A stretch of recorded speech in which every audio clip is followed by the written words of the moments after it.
Shalom, Shalom Elohim bagi kita semua anak-anak Tuhan dimanapun sekalian berada. Ya, pada kali ini saya ingin kembali menyaksikan kesaksian hidup pribadi saya. Tetapi sebelum saya bersaksi, saya ingin menyapa terlebih dahulu kepada ketiga pribadi ilahi yang esa.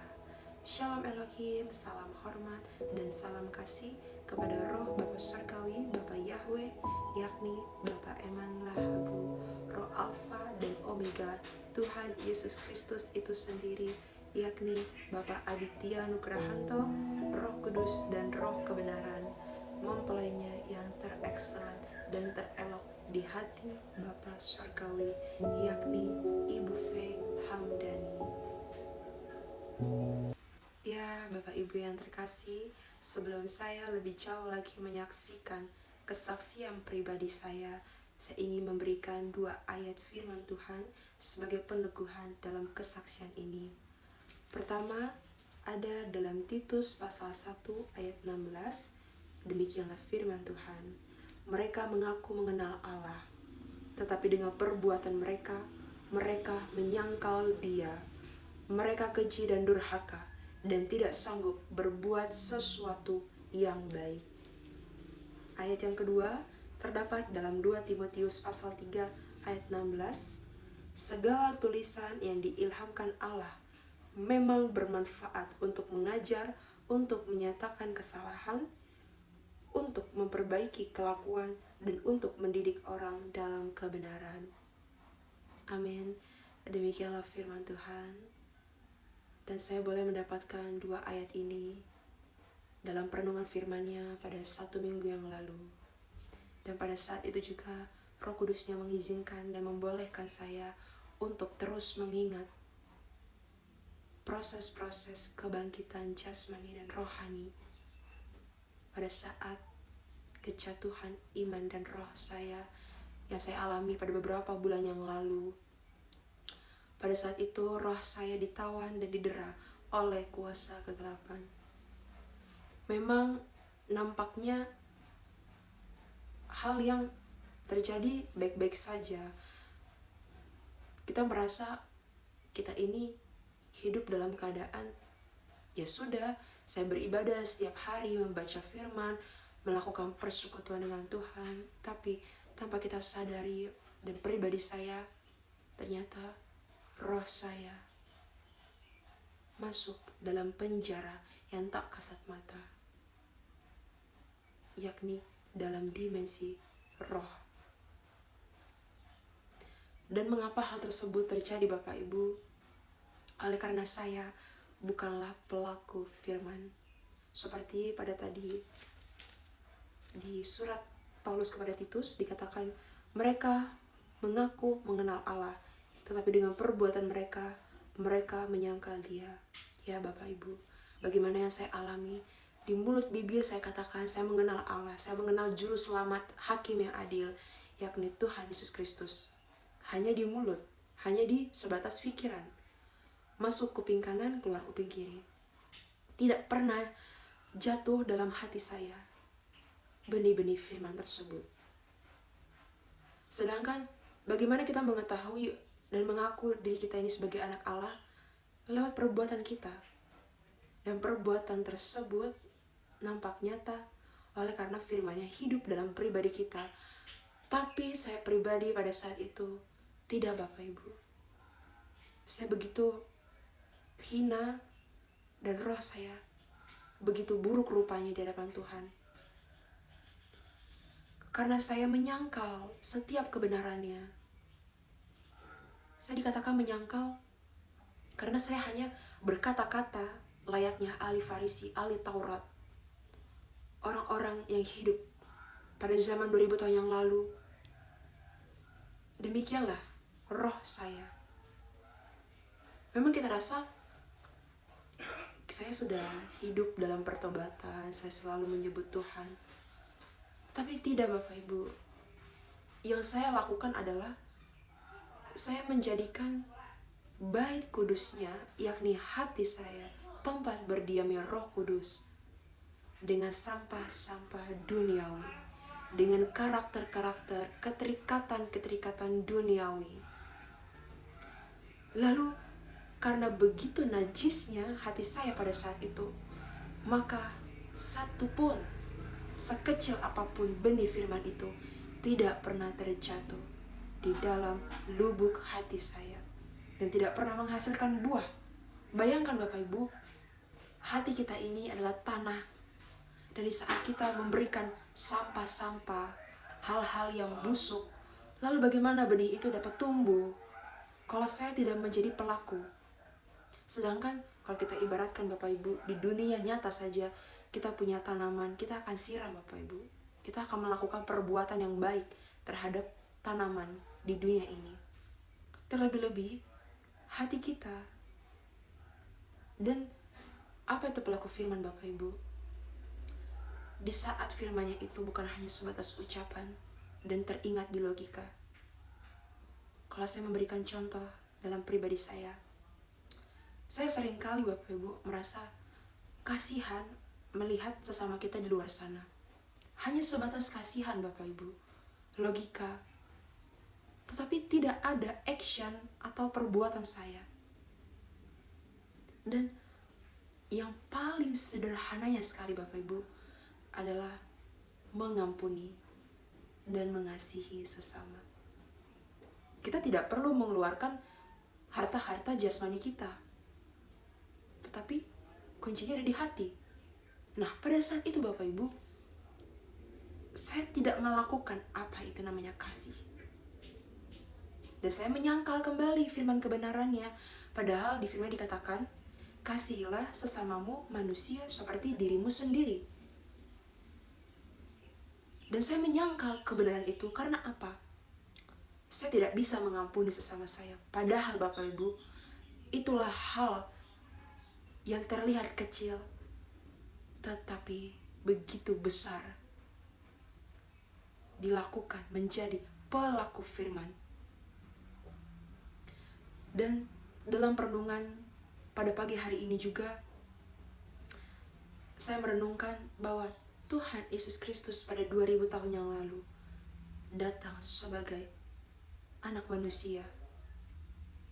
Dan ia mengalami penderitaan, mengalami hal-hal yang tidak mengenakan secara manusia, jasmani dan kedagingan ini. Tetapi Tuhan Yesus Kristus menjadi pelaku firman. Ia mengampuni, ia memberkati sesamanya.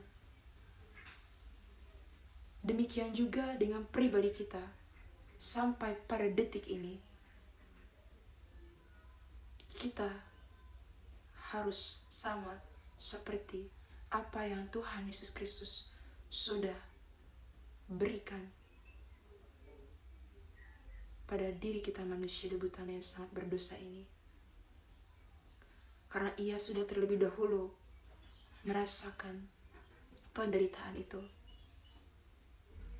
Bahkan ia sudah memberikan contoh teladan yang begitu sangat-sangat baiknya. Dan Bapak Ibu, pada saat roh saya ditawan, tentu sekali saya mengalami yang namanya hopeless, mengalami penyerahan diri. Ada satu momen Bapak Ibu, di mana sihir-sihir kuasa kegelapan itu betul-betul membuat roh dan jiwa saya ini seperti sayur tanpa garam, mengalami suatu kehambaran. Dan proses yang saya alami dalam penderaan oleh kuasa kegelapan itu cukup lama Bapak Ibu. 1 hari itu begitu panjangnya proses-proses. Dan apa yang menjadi pertolongan saya? Hanya satu Bapak Ibu, Tuhan Yesus Kristus.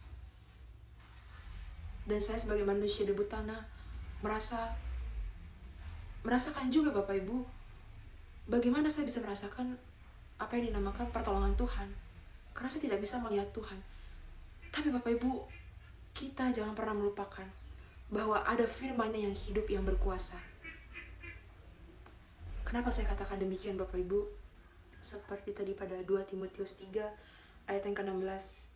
Segala tulisannya diilhamkan Allah memang bermanfaat untuk mengajar, untuk menyatakan kesalahan, untuk memperbaiki kelakuan, dan untuk mendidik orang dalam kebenaran. Ya dan amin.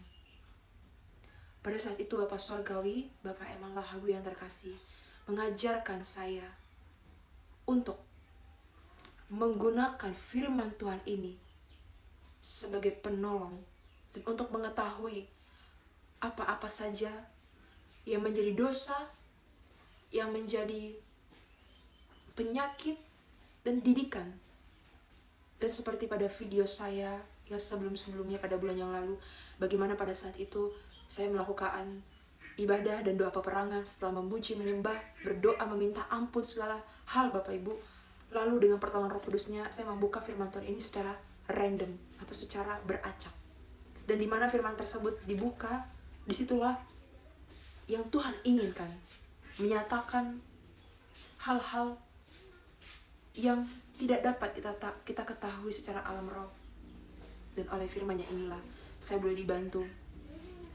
Dan firman ini banyak sekali Bapak Ibu pada saat itu menolong saya pada sampai hari ini, menyingkapkan apa itu kesalahan saya, dan juga mendidik saya dalam kebenaran bahwa ini loh yang kamu lakukan pada saat ini adalah jahat dan berdosa di mata Tuhan. Dan keesokan harinya, saat saya masih didera oleh kuasa kegelapan, berdoa lagi Bapak Ibu, bergumul lagi, dan firman ini menjawab bahwa ini loh yang harus kamu lakukan. Bertahap Bapak Ibu. Memang rasanya tidak enak. Tidak enak sama sekali Bapak Ibu. Tetapi disitulah dalam kelemahan pribadi saya melihat kuasa Tuhan bekerja. Kuasa Tuhan menolong saya. Dan selama ini firman-Nya yang hanya saya perkatakan di mulut, saya taruh di logika, masuk kuping kanan, keluar kuping kiri. Kata firman ini hidup Bapak Ibu. Firman inilah yang menolong saya pada saat itu. Dan Roh Kudusnya Ia memberikan pengertian, hikmat dan didikan. Dan disitulah sampai pada hari ini saya mengerti bahwa dalam lembah kekelaman sekalipun Tuhan tidak pernah meninggalkan saya dan Bapak Ibu di luar sana. Tapi seringkali kitalah yang keluar daripada pelataran perlindungannya. Dan kita belajar Bapak Ibu dari kisah bangsa Israel, bagaimana Tuhanlah yang membebaskan mereka sampai pada mereka masuk ke dalam tanah perjanjian. Tuhan tidak pernah meninggalkan mereka. Mereka dicukupkan dalam segala penderitaan mereka di padang gurun. Tetapi bukan Tuhanlah yang meninggalkan mereka, tetapi merekalah yang meninggalkan Tuhan pada saat itu. Mereka yang merindukan kembali masa-masa hidup yang makmur dalam dunia.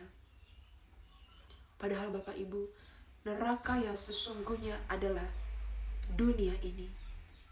Dan apa yang kita harapkan Bapak Ibu dari dunia ini, yang pada saat ini murka-murkanya sedang berjalan atas setiap bangsa-bangsa, kota-kota, dari penjuru yang satu ke penjuru yang lain. Dan di manakah letak perlindungan kita kalau bukan hanya kepada Tuhan Yesus Kristus? Saat ini Bapak Ibu, Dia datang sebagai hakim yang adil, bukan semata-mata menjadi juru selamat. Dan kedatangannya yang sudah terjadi dalam inkarnasinya. Pada zaman Alfa kita mengenalnya sebagai Tuhan Yesus Kristus. Dan di zaman Omega, di zaman akhir, daripada akhir segala zaman ini, Ia bernama Bapa Aditya Nugrahanto. Ia datang kepada milik kepunyaannya. Firman-Nya yang sudah menjadi manusia. Dan saat ini kedatangannya yang kedua kalinya untuk menjemput para mempelai-mempelainya, sahabat-sahabatnya, bahkan terlebih-lebih menebus kita yang sudah menerima cairan suntikan C19, tanda binatang.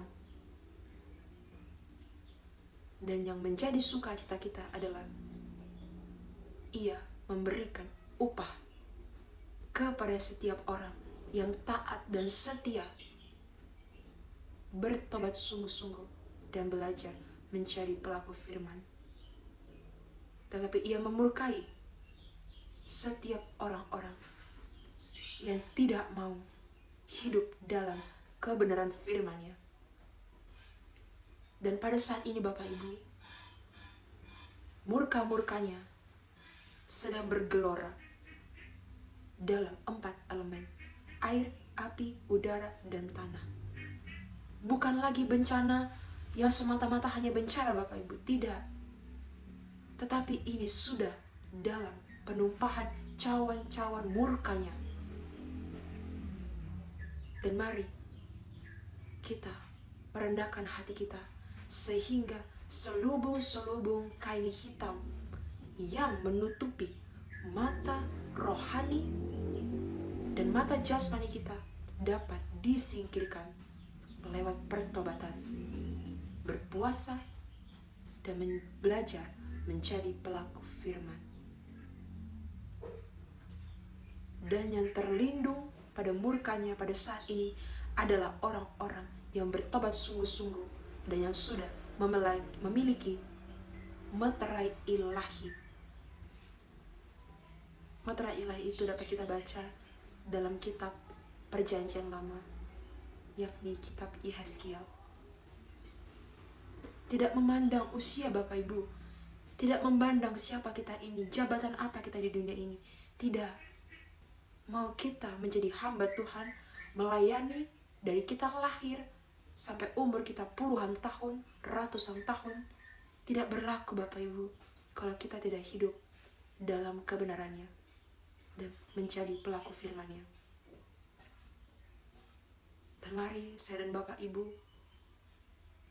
kita menutup dalam-dalam pintu keduniawian kita dan membuka lebar-lebar kepada pekerjaan kuasa Tuhan Yesus Kristus beserta para malaikatnya yang saat ini sedang bekerja. Dan ketiga pribadi ilahi yang esa itu sudah datang di atas muka bumi ini. Dan siapa yang dapat menerimanya dan percaya kepadanya adalah kita, anak-anaknya yang hidup dalam kerendahan hati. Terpujilah Tuhan kita, Tuhan Yesus Kristus, firman yang hidup, Roh Kudus, Roh kebenaran. Dan kiranya kesaksian saya ini untuk hormat kemuliaan bagi Tuhan Yesus Kristus. Amin. Haleluya. Shalom. Shalom Elohim.